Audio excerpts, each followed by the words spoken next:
Hello everybody and welcome to another YouTube video. In today's video, I'll be covering type hints and annotations in Python, along with a bunch of content from the typing module. Now what this will allow you to do is add types to your parameters, to your variables, to your return values from functions, such that you can actually have better documentation of your Python code, your autocomplete works better, and any other people that are reading your code can very easily see what types are expected of certain parameters, method calls, whatever it may be. Regardless, you will see all of that as we get into the video after a quick word from our sponsor. Before we dive in, I need to thank Altium Designer for sponsoring this video. Altium Designer is the world's most trusted PCB design system that enables engineers to effortlessly connect with every facet of the electronics design process. Altium Designer has used 35 years of innovation and development to create a truly unified design environment that makes it the most used PCB design solution on the market. Altium Designer provides an intuitive and powerful interface that lets you design PCBs rapidly while interacting and collaborating with your mechanical designers. The interface provides a photorealistic 3D environment, collaboration and synchronization with tools including SolidWorks, PTC Creo, and Autodesk Inventor, realistic rigid flex designs, multi-board assembly, and much more. Altium Designer is the most popular ECAD tool and electronics design software, and you can get started with it today for free by pressing the link in the description and registering for a free trial. Thanks again to Altium Designer for sponsoring this video, and now let's dive in. Alright, so let's go ahead and get started. In front of me, I have the official documentation for the typing module in Python. This is a built-in module, you don't need to install it, and as it says here, this is new in Python version 3.5. So you do have to use 3.5 or above for this to work for you. Now I'm going to be using Python version 3.8 in this tutorial. In Python 3.9, which is the newest release of Python, they do have some very small differences and kind of additions to this module. I'm not going to cover them because they're pretty insignificant, but I just wanted to mention that in case any of you were wondering. Now, what I've done for this video is I've read through this documentation. I've kind of picked out the most important and most common things that you would use, and I'm just going to cover them here. So if you want the full list of everything you can do, which is very complicated and advanced, then you can feel free to read this. I will link it in the description. Anyways, with that said, let me just quickly talk about why you would want to do some of the things that I'm going to show you. So really, all this is documenting your code. We're going to be adding types to our parameters, adding types to our return values, but this doesn't actually change the functionality of your Python code. It won't make it so that if I don't pass a string here, the program crashes. That's not going to happen. All of this is just documentation. You can kind of treat it as comments, and the point of that is just to better document your Python code, make it easier for other developers to understand what to pass to your function or methods, and to make it easier for your autocomplete or linter to do its job. So if you do this, you add types to all of the Python code that you write, your autocomplete will be way, way better. And lastly, I'm going to show you actually pretty soon here how you can use what's known as a static code analysis tool with these types to tell you if you have type mismatching. So this is a way that you can kind of catch errors before running your code. It will tell you, hey, you passed a list of strings when it was expecting a list of floats. Anyways, just wanted to mention, all the stuff we're doing doesn't enforce that these are the types these values need to be. It is simply for documentation purposes. Anyways, let's get into it here, and I will show you the first example of type annotations. All right, so what I'm going to do here is make a variable. I'm going to call this x, and I'm going to store a 1 inside of here. Now, in Python, this is obviously completely valid code. We don't need to define the types of our variables, of our parameters, our functions, whatever. We can just write it like this. X can store 1, and later on in my program, X can store something like Tim. That's completely fine. However, in a lot of other programming languages that are statically and strongly typed, you need to actually declare the type of a variable before you can assign a value to it, and then that variable can only hold that type throughout the entire program execution. So what you would have to do is maybe something like this, int x equals 1, and this means x is storing an integer. It can only ever store an integer, and if I tried to store a string here, then my program would actually crash or not even compile. But in Python, since it's dynamically typed, we can just do x equals 1, and then later on we can say x equals Tim, and this is fine. However, if we want to add a type annotation or a type hint to this, we can do the following. We can add a colon, and we can add what type should be stored in this variable. So I'm going to say x and then string. Now, yes, I know the correct type would be int, but I'm just showing you that we can do this. Now watch, when I run the code, I don't get an error. The reason I don't get an error is because this is not enforcing that X is going to store a string. It's just saying, hey, X should store a string. So that's what I meant with this is simply documentation. This doesn't change any of your Python code's behavior. It just adds an annotation, that's what it's called, a type hint to this variable saying, hey, it should store a string. Great. So now what I'm going to show you how to do is use a static code analysis tool to actually look at your Python code, examine the type annotations, and see if you have mismatches with your types. So the way you do this is you need to install the type annotation. You need to install the static code analysis tool. So you have to go pip install and then mypy like this. Now you do this in terminal or in command prompt, depending on your operating system. And if pip doesn't work for you, you can try pip3. If that doesn't work for you, I'll put 2 videos on the screen that hopefully should fix this command for you. Anyways, I'm going to do pip install mypy. We can see I already have it installed, and so all is good. Now, if I want to use mypy to run a static code analysis check on this Python file, what I do is I type mypy, and then I need to put the path to my file. So mine's on my desktop, and then slash, and then this is going to be, let's just type it out, Python _ and then typing.py like that. Now, when I run this, give it a second here, notice it shows me it found one error in one file. It says incompatible types in assignment, expression has int, variable has type string. So this is telling me, hey, on line 1 here, we found a mismatch in types, so you should go fix that. So that's what the static code analysis tool is. Again, another reason why you would actually add the types, because you can use a tool like this. There's a bunch of other ones as well. I'm just showing you one example of them to tell you if you have any mismatches. Great, so now that we've seen that, that is the variable annotation. I'm going to show you how we do this with functions, which is much more useful. So I'm going to say define a function. Let's just say add numbers like this. And maybe we want to take A, B, and C. And then we want to return the sum of A, B, and C. So I'll just do A plus B plus C like this.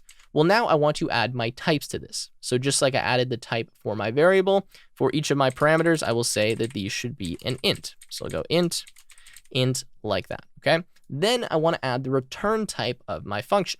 So to do that, I actually just do an arrow. So this is going to be a hyphen and then I guess the greater than sign. And then what I will do here is put int like that. Now this is saying this function is going to return an integer. And there you go. I have just added types to my add numbers function. Now let's do this. Add numbers 1, 2, 3. We can store this in X and print it out. And I'll disprove to you that everything is working completely fine. There you go. That's really the basics on adding your annotations to functions and adding their return type. Now, I will note if your function is not returning anything, so maybe instead we're just printing A plus B plus C. In that case, we don't need to print X anymore. Then what we do for the return type is we just put none. So all Python functions by default return none if you don't return anything. So you just put none here, and then this is all good. It continues to work. All right, so now that we've looked at the basics of function annotations, I want to show you some more advanced types that we can use. So a lot of times you have some, well, more advanced or more complicated types that you want to pass as an argument to a function. For example, maybe we want to have a list that has a bunch of lists in it, or maybe it only has 3 lists in it exactly, and these lists all have integers inside of them. Well, what is the type for that? Well, the type for that is actually list, and then inside of list, you would put int. That's what the type would be, but I'm going to show you that this actually doesn't work the way it is right now. So if I try to make this the type, let's just go x colon equals that, and let's just make this equal to a list. And I run the code, you're going to see we get type object is not subscriptable. That pretty much means this here, which is a type object, I can't subscript it. So what I need to instead is import the list object or the list type from the typing module. So I'm going to say from typing import like this, and then list with a capital L. So now that I've done this, I'm going to change this to be a capital L on my list, and notice that this is now completely fine. So if you want to use list as a type and you're using Python version 3.8 or below, then you need to have list with a capital L importing from typing. Now I'm saying again, this is list int, which means we would have something like this, 1, 2, 3, 4, and that is a valid type. And in fact, if we want to check that, let's just say mypy, and then this is going to be desktop like that, slash, and then Python _ typing.py. Let's see what we get. No issues found in one source file. Great, so now that we've looked at that, let's look at a few other types with some different built-in Python data types. So we just covered list, but let's change this now to use a dictionary. So if I'm going to use a dictionary, I need to specify the key and the value type. So I'm going to say string and string like that, and I'm going to make this equal to, and let's just go with A, colon, and then B like so. All right, let's see if this is going to work actually if I run my code, and notice we get the same error. Type object is not subscriptable. I can't just do this. So again, what do I need to do?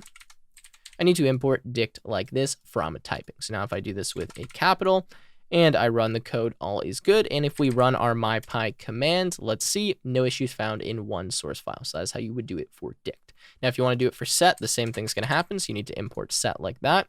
Now we would go with set, and then we would just specify what type is in the set. In this case, it's just going to be strings. So now we have a set and all is good. Perfect. So that is set, that is dict. We could also cover bool. If you want to do bool, then well, you just write bool like that. Pretty straightforward. And then string, obviously we saw is that. Int we know is that.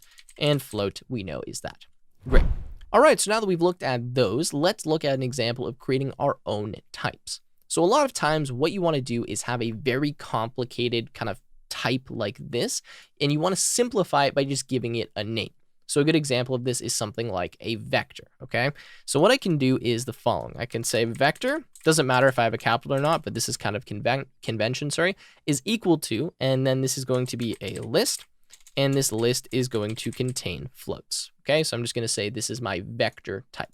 So now that I've done this, I can use vector, and wherever I use vector, list float will kind of be replaced there, right? Or will be substituted in for vector. So if I go define, let's just make our function foo, let's say v colon vector. This is completely fine. And then this could return a vector like that. Let's just print out v, okay?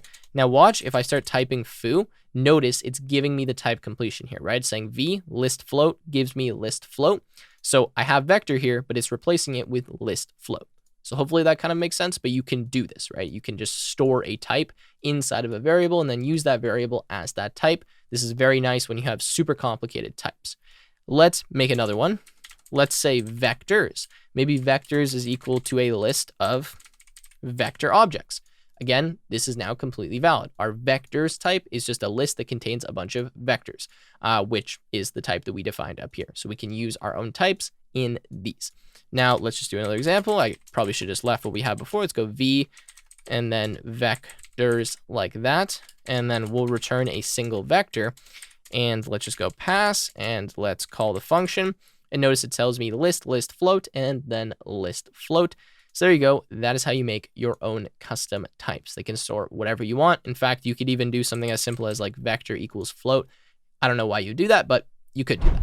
All right, so moving on from this, I want to show you a few more types that we can use. Now, these are kind of more special types or edge case types, but you definitely do need to know them.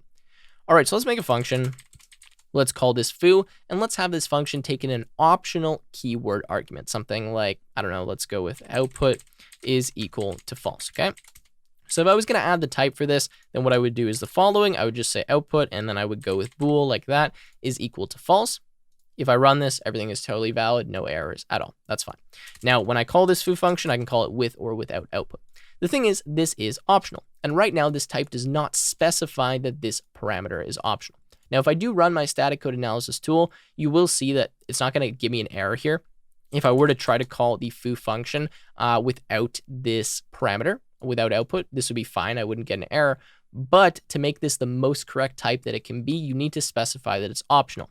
So the way you do that is you import optional from your typing module, and then you specify optional and then the type this should be. So optional and then bool. This just says, okay, this is now an optional parameter. You don't have to pass it when you call the function. Anyways, that's the type I wanted to show you. Optional. Pretty straightforward. Now, other than optional, we have another type. This is the any type. Now, the any type is very straightforward, but if you are willing to accept anything, then you just use the any type. So let's say output could be equal to anything. Let's now make it mandatory. Then I would just put any like this, and now anything is accepted inside of there. Now writing this is the exact same thing as just doing this, because if you don't give it a type, it's assumed it could be anything, but this is just being more explicit. You're saying, yes, this is intended to actually accept anything. I didn't just forget to add the type. That's kind of why you would put it here. Great, so now that we've looked at optional and any, I want to talk to you about sequence. So a lot of times when you are writing a function in Python, you want one of the parameters to be anything that's a sequence. You don't care what type of sequence it is. It could be a list, it could be a tuple, it could be a different type of sequence. You don't care, you just want it to be a sequence. So if that's the case, you can use this special type known as sequence. Now the reason you need this is because there's no way to specify, oh, this should be a list or this should be a tuple. But if you use sequence, you're saying, okay, both the tuple and the list count as a sequence, and so I'll accept any sequence. And I'll show you that with sequence, you can also specify what type the sequence should be storing. So let's go here and let's say maybe we have let's just call it SEQ like that, standing for sequence. If I wanted to give this the correct type, I would say sequence, and then whatever is going to be in the sequence. So like string, okay? Then what would be valid to pass to this would be something like a tuple. So I could pass a tuple full of strings. Let's go A, B, C like that. And then let's just do this exact same thing, but let's change this to a list. And then we'll run our static code analysis tool and we'll see if this is causing any problems. So let's save that.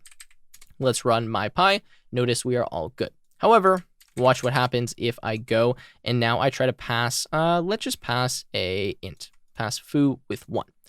Actually, I don't want to run the code. I want to run the static code analysis. Notice we get this error. It says foo has incompatible type int, expected sequence string. Now let's actually just see what happens if we pass a string, because a string might be considered a sequence. I'm actually not sure about this one. Okay, so a string actually is a sequence as well. I believe this is anything that can be indexed that would count as a sequence. To do one more test here, let's try a set. So 1, 2, 3. I'm not sure if this one will be a sequence or not. Yes, okay, so it's not a sequence. The reason it wouldn't be a sequence is because we can't index this set and it is not ordered. Hopefully that kind of makes sense, but that is the sequence type. Again, you use that when you want to accept anything that can be indexed. So you're looking for a string, you're looking for a tuple, you are looking for a list. All right, so now I just want to move on and quickly talk about the tuple type, which is something we haven't covered and works a little bit different than list. So if I want to give the correct typing for a tuple, what I need to do is actually specify what is going to be stored at every single position in the tuple.